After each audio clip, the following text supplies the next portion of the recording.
Olá, meu nome é Fabriciane e o nosso grupo vai estar falando sobre o Programa Nacional de Imunização. Eu vou falar um pouquinho sobre o que é esse programa. O PNI, o Programa Nacional de Imunização, ele foi criado em 1973 com o objetivo de imunizar nacionalmente, em nível nacional, e contribuindo para o controle ou erradicação das doenças infecto-contagiosas, como a varíola, a poliomielite, que é a paralisia infantil, o sarampo, a difteria, o tétano, coqueluche, tuberculose e entre outras. O PNI no Brasil é uma referência internacional de saúde pública. O país já erradicou, por meio da vacinação, doenças de alcance mundial, que foi a varíola e a poliomielite. Toda a população ela tem acesso gratuito a todas as vacinas, que são recomendadas pela Organização Nacional da Saúde, a ONS.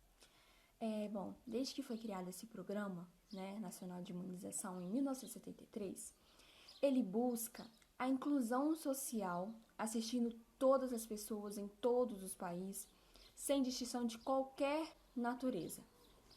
As vacinas do programa estão à disposição de todos nos postos de saúde ou nas equipes de vacinação, cujo empenho permite levar a imunização, mesmo em locais de difíceis acessos. O programa faz parte da Organização Mundial da Saúde, mas recebe ajuda técnica e financeira da Unicef, da Rotary Club e das organizações das Nações Unidas. O que é esse Rotary Club que eu procuro? O programa faz parte da Organização Mundial da Saúde, mas recebe ajuda técnica e financeira da Unicef, da Rotary Club e das organizações das Nações Unidas. O que é esse Rotary Club que eu procurei saber, que eu nunca tinha ouvido falar. E Rotary Club são homens e mulheres que prestam serviços voluntários a comunidades que atuam profissionalmente, ajudando a promover, essa distribuição das vacinas. Hoje eu vou falar um pouquinho sobre a imunização, para o que serve. A definição de aquisição de proteção imunológica contra uma doença infecciosa e prática que tem como objetivo de aumentar a resistência de um indivíduo contra a infecção. É administrado meio de vacina, imunoglobulina ou por soro anticorpos. Bom, eu vou estar falando um pouquinho sobre os tipos de imunização, que podem ser natural ou adquirida.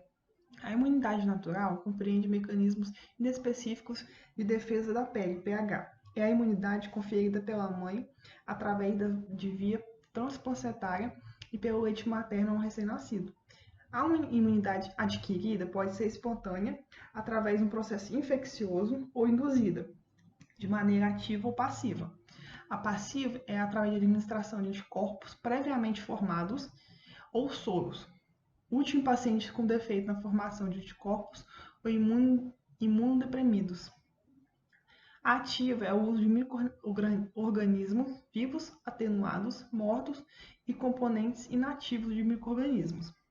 As contraindicações são consideradas contraindicações gerais ao uso de vacina de bactéria ou vírus vivo, portadora de doenças com deficiências imunitárias, com imunodeficiência combinada, pacientes com imunodeficiências por defeitos congênitos ou enfermidades ativas do sistema linfóide, tipo a leucemia, linfoma, imunodepressão devido à terapia com corticóide,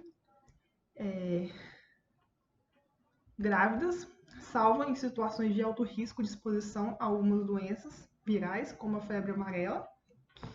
E em relação aos pacientes de HIV positivos, assintomáticos, poderão receber todas as vacinas do esquema, todas as vacinas, Os doentes com AIDS só não poderão receber a BCG. Há casos em que a vacinação precisa ser somente adiada. Tratamento com imunossupressores deve ser adiado após até 90 dias, após da suspensão da substância, durante a evolução de doenças agudas febris graves. Não se recomenda aplicar a BCG em crianças com menos de 2 kg de peso. eu vou falar um pouquinho de como funciona o programa de imunização. O objetivo principal é conscientizar a população da importância da vacinação e imunizar, e com isso se tem metas a se seguir.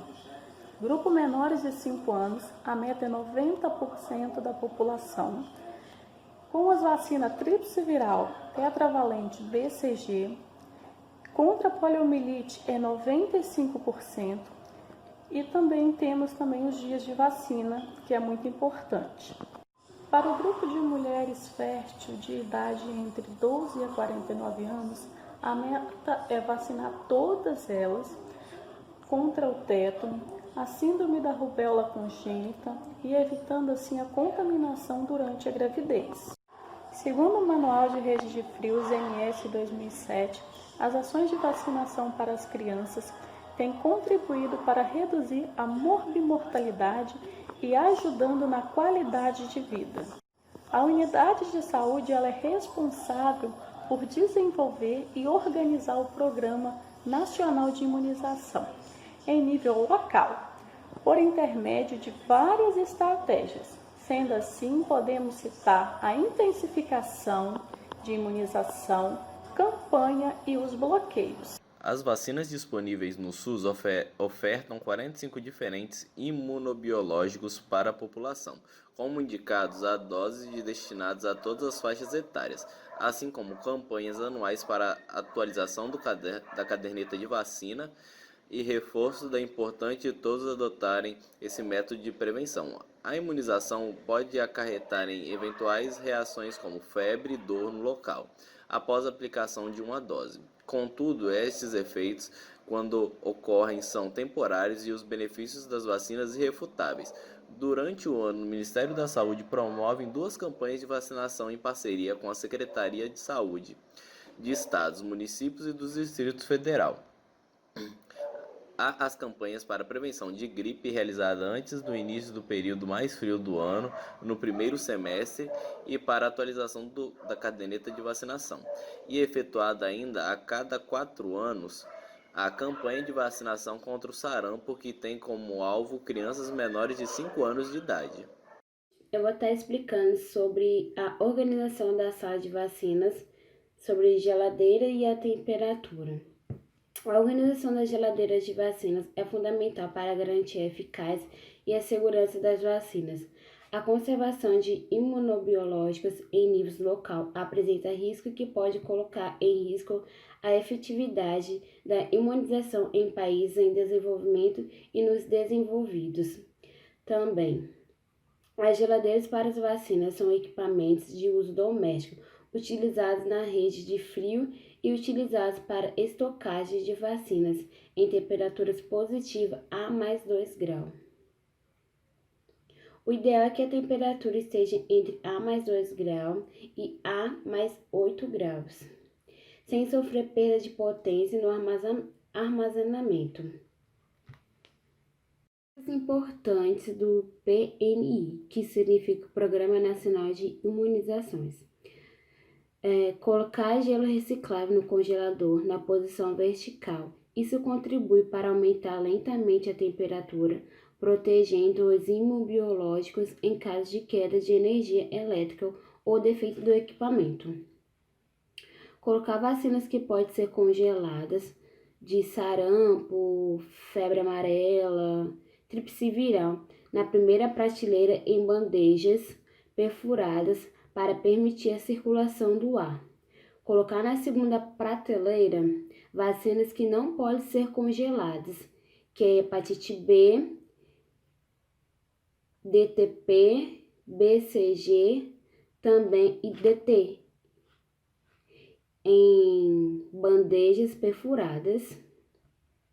Colocar na terceira prateleira os soros diluentes e caixas com vacinas bacterianas, conservados entre mais 2 graus e mais 8 graus. Colocar o termômetro de máxima e mínima na posição vertical, logo ao centro da segunda prateleira. Retirar as gavetas da porta inferior debaixo da geladeira e colocar garrafas de águas coloridas para manter estável a temperatura do interior. As garrafas devem ser tampadas, pois o processo de evaporação acelera formando gelo. A porta do congelador e a bandeja coletora deverão ser mantidas. Não devem ser usadas bobinas de gelo reciclável como substituí-las das garrafas. Deve-se também manter afixado na porta aviso para que não seja aberta fora do horário. Instalar em local arejado, longe de fontes de calor. E suporte com rodas na base da geladeira. Não colocar nada na geladeira que obstrua a circulação do ar. O que prejudica a refrigeração da geladeira? Equipamentos indevidamente mantidos, falta de monitoramento da temperatura e dos danos causados pela oscilações de temperatura pode levar a problemas na manutenção da refrigeração.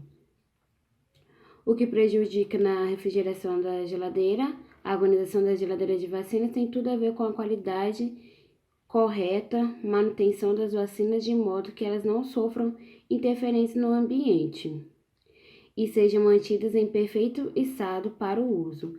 Trata-se de uma questão de segurança e eficácia das vacinas. Olá, boa noite. Meu nome é Franciele. Eu vou estar falando um pouquinho para vocês sobre a internet das coisas. A internet das coisas nada mais é que uma rede de objetos físicos capazes de reunir e de transmitir os dados, né? Sabemos que a vacina não pode sofrer com interferência de temperatura. Por isso, é necessário ter um sistema de monitoramento de vacinas. E é essencial para garantir a qualidade dos produtos, né? O vigilante é uma solução da internet das coisas, que monitora e controla, né, a temperatura da geladeira. Qualquer problema que ele notifica é diretamente via WhatsApp, né, app, SMS e e-mail, né? Esses relatórios estão disponíveis em tempos reais para o acompanhamento. Trata-se de uma solução revolucionária que surgiu para facilitar o dia a dia da equipe médica e também para garantir o bem-estar dos pacientes, né, reduzindo os riscos. Tem também o Vigilante V, que é um sistema autônomo de monitoramento, contínuo também em tempo real, de temperatura.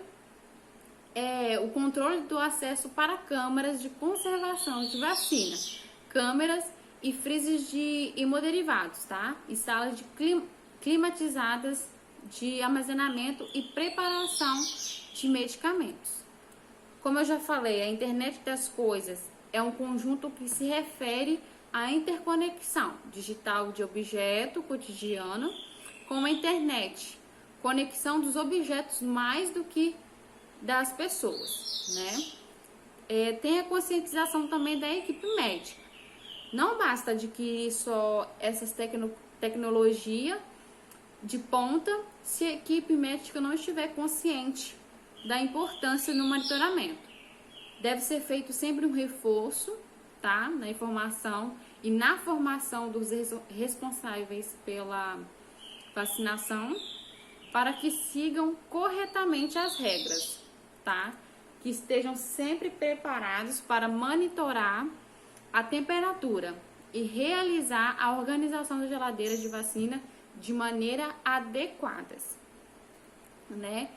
O problema mais comum nos hospitais e centros de saúde é que o Ministério da Saúde pressupõe um conjunto de medidas com o objetivo de manter estável a temperatura no interior da geladeira, conforme o mencionado. Os refrigeradores, né, devem ser usados para o uso exclusivo de armazenamento de imunobiológico, né, para que não haja nenhum tipo de contaminação. Isso acontece porque os imunobiológicos são produtos termoláveis, tá, que é em termos sensíveis. o fato da geladeira ser aberta muitas vezes, né, por diferentes profissionais sem conhecimento da temperatura, pode levar a uma série de problemas, né? Também recorrente encontrar as vacinas dispostas em locais equivocados, inadequadamente, tá? É indispensável a leitura da temperatura e pelo menos 2 momentos diferentes do dia, tá? Registrando os valores encontrados em mapas, tá? De controle de temperatura. Os profissionais podem se organizar e realizar essa leitura, tá? Uma vez no começo do dia, outro no final do dia. Isso também é feito, como assim, é feito a cada 15 dias, tá? É feita, tá? Também o descongelamento, tá? Quando atinge 0,5. A equipe da enfermagem também é responsável pelo monitoramento da geladeira, né? Da temperatura da geladeira. Essa equipe da enfermagem, ela recebe um treinamento especial e supervisão constante para manter o cumprimento das recomendações da manutenção da cadeia de frio. Agora eu vou falar só um pouquinho da limpeza da geladeira, né? Tem uns passos a ser seguido, né, para a limpeza da geladeira. Primeiro, tem que ter uma caixa, né, uma caixa térmica com bobinas de gelo reutilizável para colocar os imunobiológicos, tá, da geladeira. A temperatura deve estar entre 2 e 8 graus, né? Segundo, deve vedar as caixas com fitas adesivas largas, não mexer no termostato, desligar a tomada e abrir a porta da geladeira e o congelador para que o gelo derreta, tá? Evitar usar objetos pontiagudos para agilizar a remoção. Limpar tanto interna quanto internamente com um pano umedecido com água e sabão sabão neutro. Nunca jogue água no interior da geladeira. Em seguida, liga a geladeira e recoloca o termômetro, garrafas e bobinas. Fecha a porta e deixa assim até alcançar a temperatura ideal, que tem que ser alcançada. E ao chegar na temperatura, reorganiza as vacinas. E é isso.